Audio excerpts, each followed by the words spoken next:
Tughlaq dynasty اور Tughlaq dynasty کے بعد ہمارے پاس جو ڈائنیسٹی ہے وہ ہے سید ڈائنیسٹی اور پھر ہے لودھی ڈائنیسٹی. لودھی، سید، تغلق، اس طرح ترتیب ہے. تو تغلق ڈائنیسٹی میں تو جو مشہور ان کے رولر تھے وہ فیروز شاہ تغلق تھے، جس نے بہت زیادہ کام کیے. زیادہ تر اس نے ایریگیشن پر، کینال سسٹم پر زیادہ کام کیا. اور ایک ایسے رولر مانے جاتے ہیں فیروز شاہ تغلق کے جو اپنی پالیسیز کو خود اپوز کرتے تھے، یعنی اپنا ایک ڈیسیشن لیتے تھے، کچھ وقت بعد اس ڈیسیشن کو بیک کر لیتے تھے. اور اسی طرح پھر جو سید ڈائنیسٹی ہے وہ 1414 میں شروع ہوتی ہے، 1414 میں، اور وہ ختم ہوتی ہے 1451 میں. اور 1451 سے جو ڈائنیسٹی شروع ہو رہی ہے وہ ہے لودھی ڈائنیسٹی.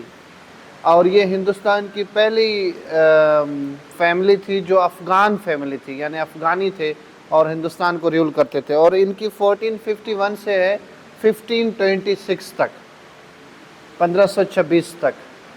اور 1526 کے بعد کون سی ڈائنیسٹی ہے؟ مغل ڈائنیسٹی. ٹھیک ہے، 1526 میں، تو اس کو ابھی ہم ڈسکس کریں گے. صحیح ہے. تغلق ڈائنیسٹی کو آپ کریں 1320 سے لے کر، یعنی خلجی کب ختم ہوئی؟ 1320 سے لے کر سید ڈائنیسٹی ہوئی 1414، وہ اس سے 1414 سے پہلے، یعنی 1320 سے لے کر 1414 تک تغلق ڈائنیسٹی. اور اس کے بعد پھر سید ڈائنیسٹی، پھر لودھی ڈائنیسٹی. سر تغلق ڈائنیسٹی میں بیٹے نے قتل کیا تھا، نہیں، وہ خلجی میں بھتیجے نے قتل کیا تھا چاچا کو، یعنی علاء الدین خلجی نے قتل کیا تھا جلال الدین خلجی کو، جس پر یہ پدماوتی مووی پہ بنی ہوئی ہے. اگر آپ وہ دیکھیں گے تو آپ کو آئیڈیا ہو جائے گا کافی. اچھا، اس کے بعد جو ہے جو مغلوں کی ڈائنیسٹی ہے 1526 سے لے کر 1526 ٹو 1857، وہ گیپ بھی ہے. 1526 ٹو 1857. ابھی ہم اس کو ڈیٹیل کے ساتھ پڑھیں گے. اور مغل ڈائنیسٹی جو ہے بہت امپورٹنٹ ہے آپ کے سلیبس کے لحاظ سے بھی، اس کو آپ غور سے دیکھیے گا. میں اس لحاظ سے چل رہا ہوں کیونکہ آپ کی جو آؤٹ لائن ہے اس میں انہوں نے فوکس کیا ہے سلیو ڈائنیسٹی پہ، اور اس سے پہلے یہ جو محمد بن قاسم اور یہ تھے، اور پھر مغل ڈائنیسٹی پہ. تو اس لیے میں جلدی اسکپ کر کے مغل ڈائنیسٹی پہ آ گیا ہوں. ٹھیک ہے. مغل ڈائنیسٹی سے مراد ہے کہ مغل جو ہے وہ بیسیکلی سینٹرل ایشیا سے بلانگ کرتے تھے. اور مغلوں کے جو پہلے بادشاہ تھے ان کا نام تھا ظہیر الدین بابر. سینٹرل ایشیا، ترکش تھی ہے، سینٹرل ایشیا سے، منگول. بیسک افغانی تو افغانستان سے ہوا کرتے تھے نا، پٹھان. ترکش جو سینٹرل ایشین ہے وہ الگ ہے. بابر جو ہے وہ اصل میں اپنے فادر کی طرف سے تیمور سے بلانگ کرتے تھے، اور مدر کی طرف سے چنگیز خان سے کرتے تھے. فرام مدر سائڈ وہ چنگیزی تھے، فادر سائڈ وہ تیموری تھے. اور کیونکہ وہ سینٹرل ایشیا میں انہیں بہت زیادہ ٹف ٹائم دیا گیا، تو وہ پھر اس طرح جو ہے وہ بھاگتے رہے. کندھار میں، کابل میں، ادھر ادھر وہ انہوں نے بہت ساری جو ہے وہ کوشش کی کہ اپنی حکومت کو کہیں اسٹیبل کر سکے، لیکن وہ جب نہیں کر پائے تو پھر وہ ہندوستان میں آئے. بعض مورخین کا یہ بھی لکھنا ہے کہ 1520 سے لے کر 1525 تک بابر نے غالباً 5 دفعہ اٹیمپٹ کیا یہاں ہندوستان کو فتح کرنے کے لیے، لیکن وہ سکسیز نہیں ہو پائے. ان کا جو اٹیمپٹ ہے ہندوستان کو کانکر کرنے کا وہ انسکسیسفل رہا. اور 1526 میں پانی پت میں جو ہے فرسٹ پانی پت ہوئی، فرسٹ بیٹل آف پانی پت. فرسٹ بیٹل آف پانی پت was happened in 1526 between the Babur and Ibrahim Lodi, who was the last ruler of Lodi dynasty. ابراہیم لودھی. دونوں کے درمیان جنگ ہوئی، اور اس جنگ میں بابر نے انہیں ڈیفیٹ کیا. کسی بھی جنگ میں، اگر میں بیٹل کی بات کر رہا ہوں کیونکہ آج کل تو جنگیں ہیں، اس کو ہم وار کہتے ہیں، وار، بیٹل، اور ان سب میں ڈفرنس ہے، یا غزوہ. پتہ ہے نا آپ کو غزوہ میں اور جنگ میں یا ورلڈ وار میں کیا فرق ہے؟ ورلڈ وار میں ایک سے زیادہ ممالک شامل ہوتے ہیں، وار میں دو آمنے سامنے ممالک ماڈرن ویپنز کے ساتھ لڑتے ہیں، اور پھر بیٹل وہ ہے جو پرانے دور میں جنگیں تلواروں سے تیروں سے ان سے لڑے جاتے تھے، تو انہیں ہم بیٹل کہتے ہیں۔ غزوہ وہ ہے جو حضور پاک کے دور میں ہوئی، اور ایک ہم کہتے ہیں پراکسی وار۔ تو what is the proxy war?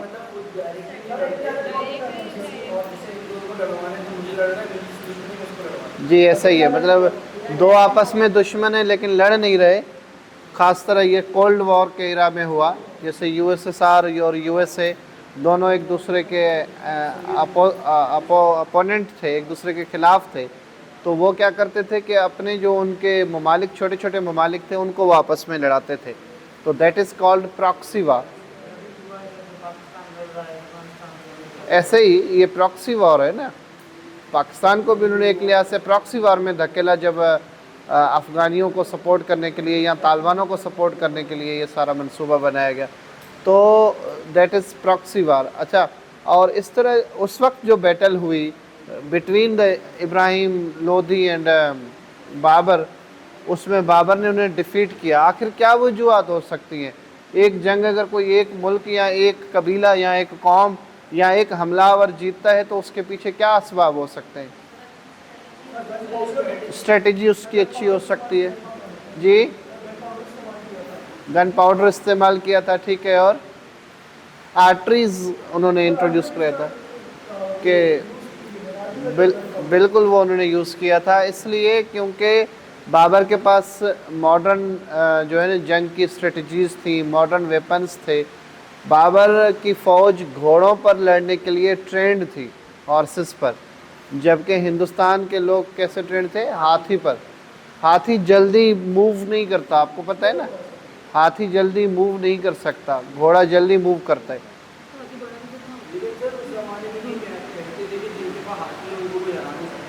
وہ اس لیے کیونکہ یہ ہندوستان کی سوچ ہندوستان تک ہی محدود رہتی تھی۔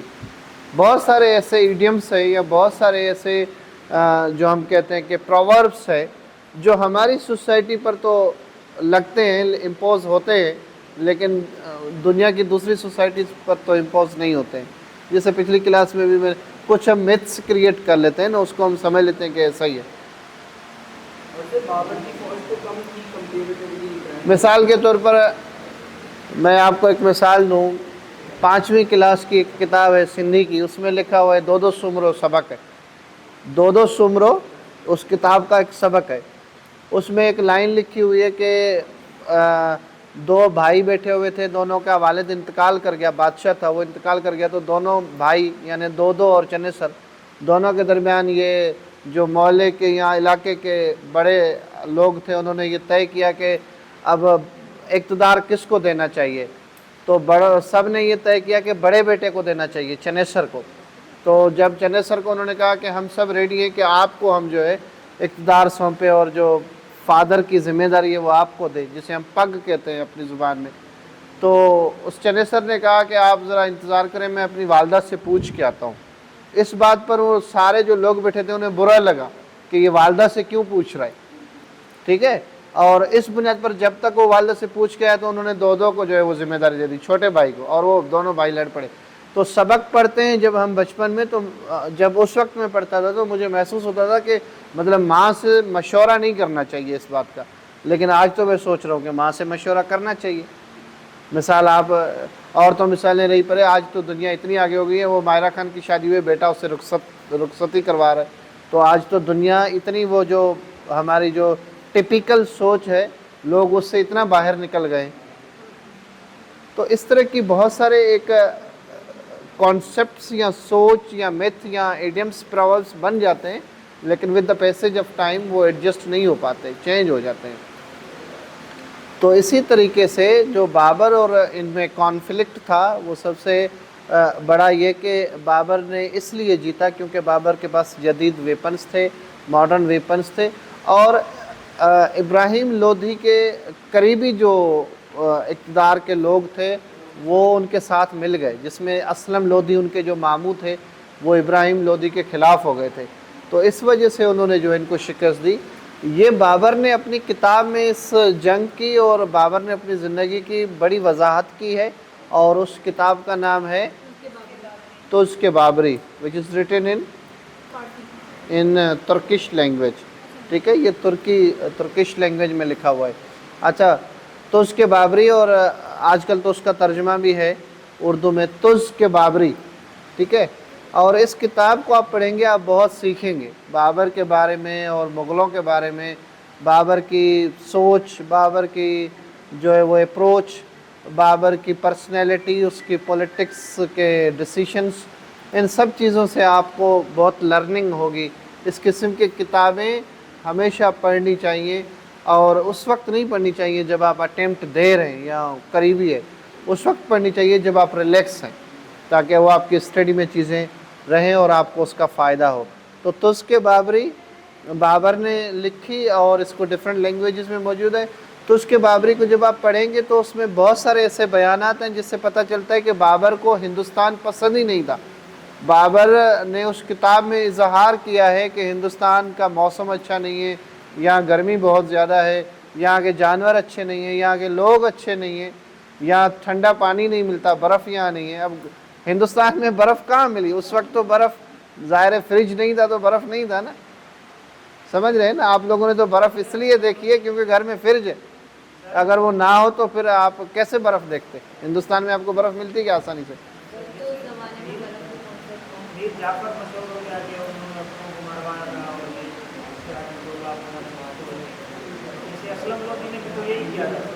بالکل ایسا کہہ سکتے ہیں آپ، بالکل ایسا کہہ سکتے ہیں. دیکھیں آپ جو بات کہہ رہی ہیں نا کہ آپ نے کیا کہا برف کا؟ برف کا کانسیپٹ اس لیے تھا کیونکہ وہ سینٹرل ایشیا سے آیا نا، وہاں تو تھی ہی برف، وہاں تو برف باری ہوتی تھی نا، وہاں موسم ٹھنڈا ہوتا تھا، وہاں گلیشیئر بنتے تھے. تو اس لیے ان کے پاس تو یہ سارے آداب تھے، یہ ساری چیزیں وہ جانتے تھے. وہاں کا کلچر سینٹرل ایشیا کا ڈیفرنٹ تھا. آج بھی آپ دیکھیں رشیا میں یا اس طرف تو برف باری ہوتی ہے نا، وہاں تو گلیشیئر زیادہ ہوتے ہیں. ہمارے پاس یہ جو پانی آتا ہے وہ بھی نارتھ سے، چائنا سے، تبت سے گلیشیئرز پگھلتے ہیں نا، جو دریائے سندھ بہتا ہے. تو ان کے پاس تو تھا، لیکن ظاہر ہے ایک جو محدود علاقوں تک لوگ محدود ہیں، انہیں تو برف کا کوئی آئیڈیا نہیں تھا. لیکن بابر جیسا بندہ جو ایک بڑے علاقے سے، ایک بڑی ریجن سے دوسری ریجن میں شفٹ ہو گیا، تو اس کو تو اس چیز کا آئیڈیا تھا. اور پھر اس طرح اچھے گھوڑے یہاں نہیں ہوتے تھے، اس کی انہوں نے ذکر کیا ہے. انگور، گریپس کو اس نے بڑا مس کیا ہے کہ یہاں کے گریپس اچھے نہیں ہیں، سینٹرل ایشیا کے گریپس بڑے اچھے ہیں. تو ہر لحاظ سے وہ سینٹرل ایشیا کی تعریف کر رہے ہیں، اسے بڑا یاد بھی کر رہے ہیں. لیکن وہی بات کہ وہ پھر واپس نہیں جا رہے ہندوستان سے، ایسا کیوں؟ نہیں، حکومت تو کرتے تھے، لیکن حکومت چلیں 5، جیسے محمود غزنوی یہاں حملے کرتے تھے، اس نے 17 حملے کیے، وہ تو واپس چلے گئے. کبھی بھی وہ ایڈجسٹ نہیں ہو پائے ہندوستان، ہوئے نہیں. بابر آگے بیٹھ گئے.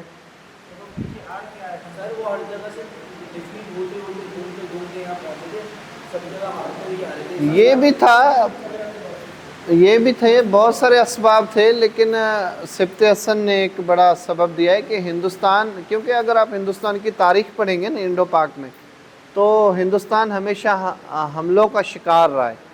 یعنی حملہ آور یہاں زیادہ آئے ہیں، اور حملے زیادہ تر ویسٹ سے ہوئے ہیں، یعنی افغانستان سے. اچھا، مزیدار بات یہ کہ ویسٹ سے 2-3 بڑی چیلنجز بھی ہوتی تھی حملہ آور کو. کون سی؟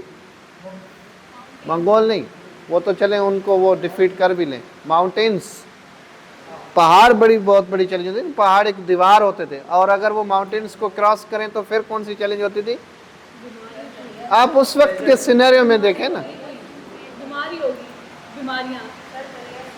دریائے سندھ ہوگا نا، دریائے سندھ کو برج تو نہیں تھی نا اس وقت. سکندر اعظم نے جب وہ پہاڑوں کو اس نے کراس کیا، ماؤنٹینز کو، ہمالیہ، کھرتھر سلیمان کو وہ کراس کر کے آ گئے، تو اب وہ دریائے سندھ کو کیسے کراس کرے؟ اتنے ہارسز کو کیسے کراس کروائیں؟ فوج کو کیسے کراس کروائیں؟ جو ویری ڈیفیکلٹ. انہوں نے بوٹ جو تھی نا، بوٹ اس دور میں یوز ہوتی تھی، وہ اٹک سے کیونکہ دریائے سندھ اٹک سے نیرو ہو جاتا ہے. پورا دریائے سندھ جو بہتا ہوا آ رہا ہے اٹک کی جگہ سے وہ نیرو ہے. تو انہوں نے اٹک سے کیا کیا کہ اپنی جو بوٹس تھی نا ان کو ایک بوٹ کو دوسری بوٹ سے، تیسری بوٹ سے، بوٹ کو بوٹ سے باندھا، اور ایک